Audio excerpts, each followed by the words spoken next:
Hey everybody, I'm Patrick. And I'm Michael. You're watching another episode of Star Wars News and Views. Today, we're talking about J.J. Abrams' tweets.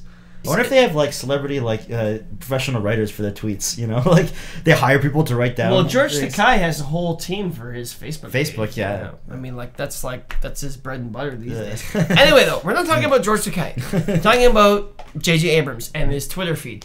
So over the last, month or two, J.J. Abrams has been kind of teasing photos on his Twitter. They're all kind of ambiguous. They're always very ambiguous. So, like, one he did, it was just a robotic hand. I think this was for the Force for Change charity drive he did. Yep.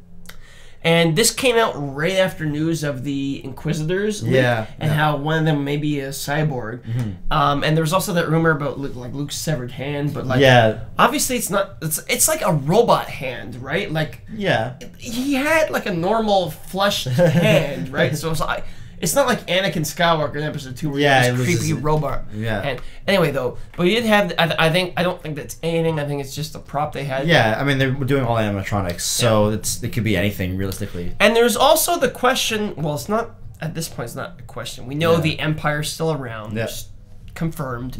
Basically. You'll see that in the trailer. I don't really think it'll be much of a spoiler. Like, come on. Listen to anyone that has visited the set. They're like, there's stormtroopers everywhere. You know what I mean? So, but what J.J. Abrams did send out on his Twitter feed was in the background of the photo, you can see those light panels from the Death Star. You know the ones I'm talking about. You're going to be looking at the photo right now, actually, when you're watching this. And then Zack Synder jumped in. So Zack Synder, he responded to one of these tweets sort of by having a set from Batman vs Superman, this movie just filming right now at the same time, where they have the Batman Police Department, or the Gotham the Batman Police Department, the Gotham Police Department, Gotham City PD, arresting a stormtrooper and putting him in the back of a Gotham cruiser. So because of that, J.J. Abrams, like in jest, also tweeted back where he made a whole video, a whole YouTube video. It's called the Hunk of Junk. Hunk of Junk. It's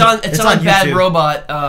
His production company. And you can tell they put a lot of effort in it. It's really like done on this crane. It's a crane. It's going in like all steady and everything, looking at the bottom of the and you see the Millennium Falcon in more detailed detail than even the original trilogy. Then you can see it all. All the piping and stuff like that, and all the rust and they have like details of just like dirt and everything underneath it. You can see it scanning the whole bottom of it, and then the Force theme is playing. And then it comes up to some like hutch, and it starts to slowly go in, and then the Batman theme starts to play. Is it? And then you see the Hans Zimmer Dark Knight.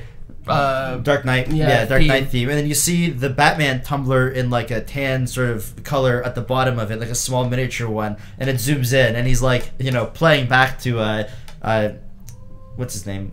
Zack Synder, and like showing, we got some Batman stuff on set too. Your move, Snyder. Your move. Let's see what he ups it up with next.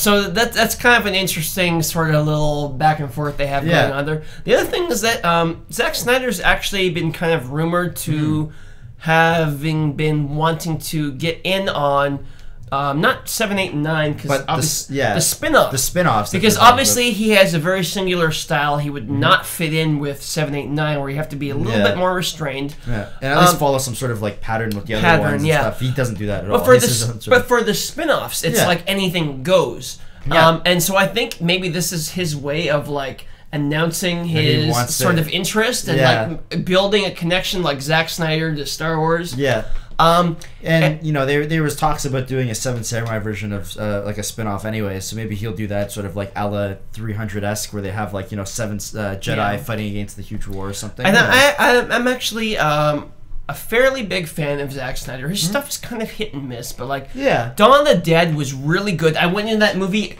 wanting to hate it, and I was like, this is actually really good. 300 really impressed me. Obviously, it's like hyper stylized, but that's okay. Watchmen I didn't like, but like the director's cut's better, and it's kind of like I felt it was too faithful because I love the graphic novel. I felt like it didn't translate, but and Sucker Punch was kind of fun, but like obviously it's a stupid movie, but like it's like at least it showed his creativity. So if he has like a Star Wars universe where they can pretty much put in anything, I think with Sucker Punch he was like, okay, I want to do a World War II zombie movie. I want to do a Japanese samurai fantasy movie. Yeah. I want to do this. I want to do that. Dragons, fire. I'm never going to get to do any of these. Maybe I can do one. Yeah, so my only put it all together. Put it all in a blender, and like it's not going to be a good movie, but like this is the best I can do. Yeah, it was fun. And Man of Steel, I'm a big Superman fan myself. I really liked Man of Steel. Yeah, it had some flaws, but it was still good though. I mean, like no one walked out of the movie saying it sucked. It's like it's at least a decent start.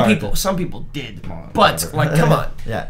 But like, I don't think just because Zack Snyder is making a movie doesn't have to be like that slow motion. Yeah. You know what I mean? Like, because Man of Steel wasn't like that. He kind of held back a little bit. A little bit. It still had his like very Zack Snyder-esque like filters on everything. Yeah, but sure. you know, it was good. So I think if he had his hands at one of these like sort of Star Wars spin-offs, it would be stylized. I think it would be good. It would not be a great film, but I think it would be. See, it's an interesting experiment to like be like, okay, you have this world to play in. Let's see what we just get all these talented directors and just see like what's your interpretation of it. Like let's Simon Pegg make a Star Wars comedy. Yeah. Why can't you make a Star Wars comedy?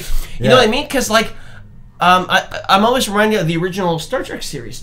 The original Star Trek series is brilliant because some episodes were suspense, some episodes were action, some episodes were comedy, like The Trouble with Tribbles. That's a comedy episode. Some episodes were like romance, and they had more of a like kind of like a sexy angle to it. Like it was all over the place. Yeah. Why can't you do that with Star Wars? Why can't you just play around and just experiment? Well, at the moment, they only have a limited of 3 sort of spin-offs going from the Sure, movies. yeah. But in the long term, why term. Can't you do that? Why can't you have comedy movies? Why can't you have hyper stylized? I would be one of the first persons to get behind Edgar Wright doing one of the movies. It'd be awesome. I mean, he kind of got screwed over on Ant-Man, but I know him and Simon Pegg doing a Star Wars. So kind of got off a tangent on Zack Snyder now. The point is, J.J. Abrams tweets. Yes. They're very interesting. Yeah. It's kind of amusing. I'm sure you've all heard of that Millennium Falcon. Yeah, and it's ongoing, so keep checking them out or whatever, you know. Yeah, I hope this goes on because it's kind of fun. Yeah. Yeah. And it's cool when other outside people kind of get involved and when, you know, people like J.J. Abrams like reciprocate and like keep this thing going. It's kind of like an ongoing DVD commentary, like as it's happening. Yeah, right? You have to like see into how it's being made and stuff. Yeah, it's cool. So I guess that's all we really have to say for today. Subscribe to us if you haven't. Leave your comments if you have any opinions about this. We read them all. Yeah, we read them all. I'm sure everyone has an opinion about Zack Snyder because it's just the way it goes. Yeah. Poor Zack Snyder. Love him or hate him, really. Yeah, but he laughs all the way to the bank. Yeah.